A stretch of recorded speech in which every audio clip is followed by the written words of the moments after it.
Back with Gordon Hester, and we just touched on a really interesting topic that I want to really delve into here. Mastering the customer experience and how it relates to the price that you're able to charge per job. What clients will be willing to pay for if you give them a customer experience like no other. So I'm just going to make this statement. You tell me if it's true, false, in different shades of gray. If you give the client an experience like no other, you can charge whatever you want. I think there is some truth to that to a degree. So the degree to be experience will always determine value more than anything.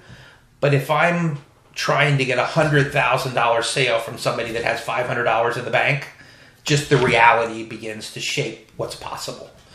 But taking that off the table, because that really goes about understanding who your ideal client is, there's no question at that point, everything becomes about experiences. So there is tremendous amounts of data to suggest that people will pay a premium and a high premium for all things related to experiences, even to a point where they don't even consider price. It all comes down to the value of the experience.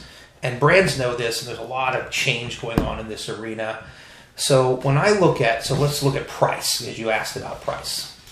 So price obviously has to do with the money people are putting out, but I don't think it really has to do with that. I think if somebody's questioning you about the price of something, it's because they don't understand the value of something. So I'm a big believer that value trumps price, because ultimately value is about the problem you're solving for them.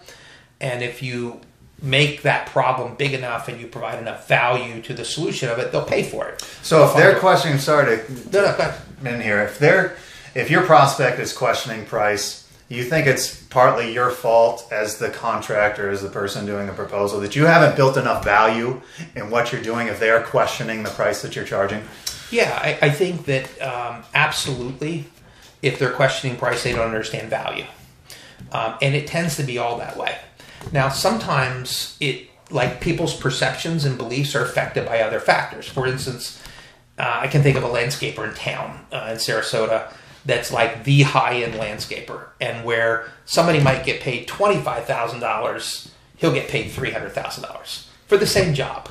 And the reason is because people that have that kind of money, who have this need for significance, are like, well, I want to pay the $300,000 guy so that everybody knows that I did this. So that's where branding comes in, because a lot of pricing has to do with selling perception on the front end. Mm-hmm. But ultimately, whatever perception you create an experience, or you create an expectation, and that's going to dictate how an experience works. So if I'm in the game of setting unrealistic expectations around value or price, I'm going to lose because I can't deliver on it.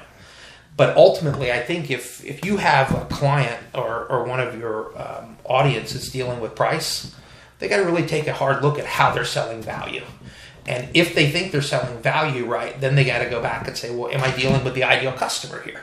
You know, ultimately, this is one of the things I learned from Tony Robbins. So Tony's been a friend for 20 years, was his platinum partner program for years, and he would always tell me, you know, Gordon, the client you don't fire is the one that'll hurt you the most. And I think for a lot of sole proprietors, the mistake they make is they think everybody's a good client.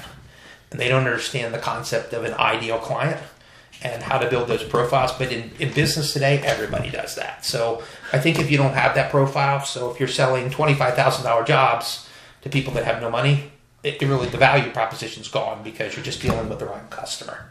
So I think you always have to understand that part. And then it's really getting good at selling the perception of value and delivering on that value. Because if I'm going to do a $100,000 job for somebody, I better get clear on how they measure the value of $100,000. Because ultimately, that's how they're going to judge my company and my brand, and they're always going to be the voice out in the marketplace. So I think all these things are sort of related to each other. But then again, it all comes back to the experience game. If you're delivering good experiences where people get value for whatever price they pay for something, they'll tend to be really good ambassadors for your company.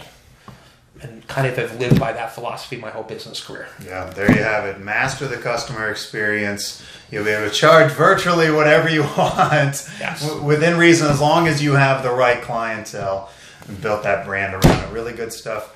We're going to take another break. delve into something similar to that. Excellent. Thanks.